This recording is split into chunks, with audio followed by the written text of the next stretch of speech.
Watch. I can literally move my arms by flexing my chest. This, and it goes. This, and it goes. The same principle, no matter how heavy the weight gets, a lot more control. From the top, get a negative right, and then you squeeze it back up. All right, this is Opara, IFBB Classic Physique Pro, and I got a chest training tip for you. I feel like I can be the one to tell you this because I started having no chest, and I have somewhat of a good chest, so I guess I'm the right person to let you know.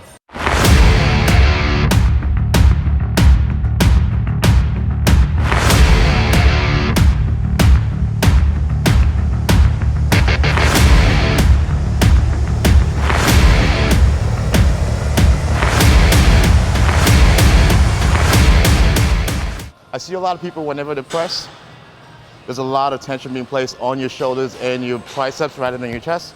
The reason being you're thinking, I'm pressing the weight. I'm just moving the weight and I'm not really using my chest. Watch, I can literally move my arms by flexing my chest. This, and it goes. This, and it goes. The same principle, no matter how heavy the weight gets, a lot more control. From the top, get a negative right, and then you squeeze it back up. Key point, take your traps back and try to push away from the weight. And you notice your chest get a little bit of contraction with it.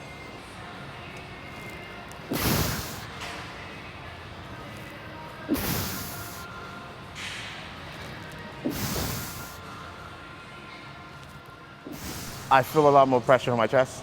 If anything, where I can have a control on the negative and be able to squeeze through all the way with the whole pressures on my chest, to me, that's a good piece.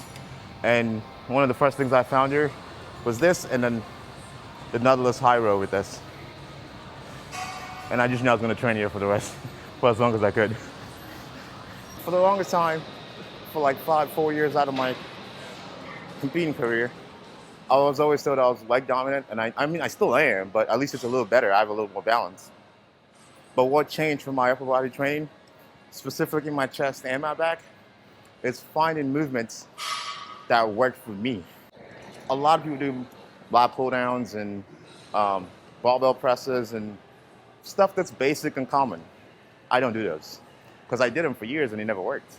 So I found things that worked for me, which were machine presses, dumbbell presses, a lot more of trying to find a connection to the muscle I'm training in the movement and then getting strong at that.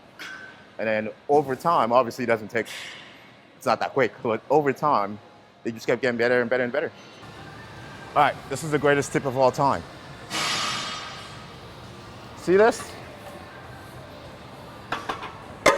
Rack your weight. Not a lot of people do it.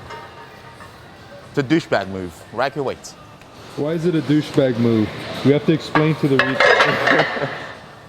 Imagine you're a big, strong guy and you can leg press over 1,000 pounds. So you have 10 plates on the leg press. And then you get done and you walk off. And there's this 7-year-old mom that just wants to get her fitness right. Now she has to re-rack all that weight that you just did. Rack your weights. 7-year-old mom.